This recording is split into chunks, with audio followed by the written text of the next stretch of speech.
একদিন তাকে নিজের বাড়িতেও নিয়ে গেলাম, বাবা মায়ের সঙ্গে আলাপ করিয়ে দিলাম।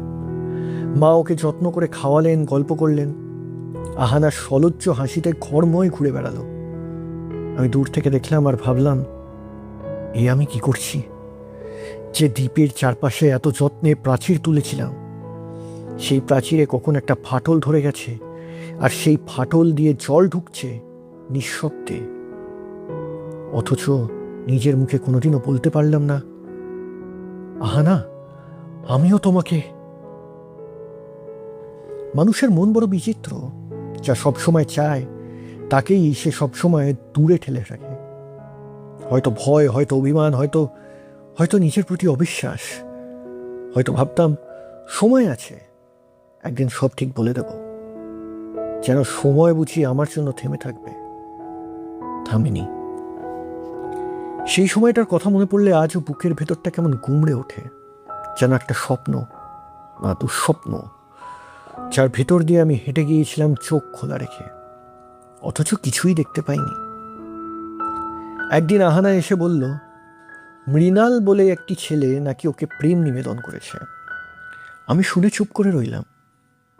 বুকের বুকের ভেতর কি একটা মোচড় দিল, কিন্তু মুখে কিছুই প্রকাশ করলাম না। আহানা বলল সে রাজি হয়নি, ফিরিয়ে দিয়েছে। তবে মৃণাল নাকি বলেছে, তাহলে অন্তত বন্ধু তো থাকতে পারি। আহানা এই প্রস্তাবে আপত্তি করেনি। আমি তখন কি একটা আশ্চর্য কথা বললাম, আজও ভেবে পাই না কেন বলেছিলাম। বললাম, মৃণাল ছেলেটা ভালো, তুমি বরং ওর সঙ্গেই থাকো। আমার মনে হয় ও অনেক বেশি তোমায় সুখী রাখতে পারবে। কথাটা বলার সময় আমার গলা কাঁপেনি, অথচ ভেতরে যেন কেউ ছুরি বসিয়ে দিল। আমি কেন বললাম এ কথাটা? হয়তো ভেবেছিলাম আমার মতো নিঃস্ব ভাঙাচোরা মানুষের সঙ্গে থাকার চেয়ে ও সত্যিই বেশি সুখী হবে অন্য কারোর সঙ্গে।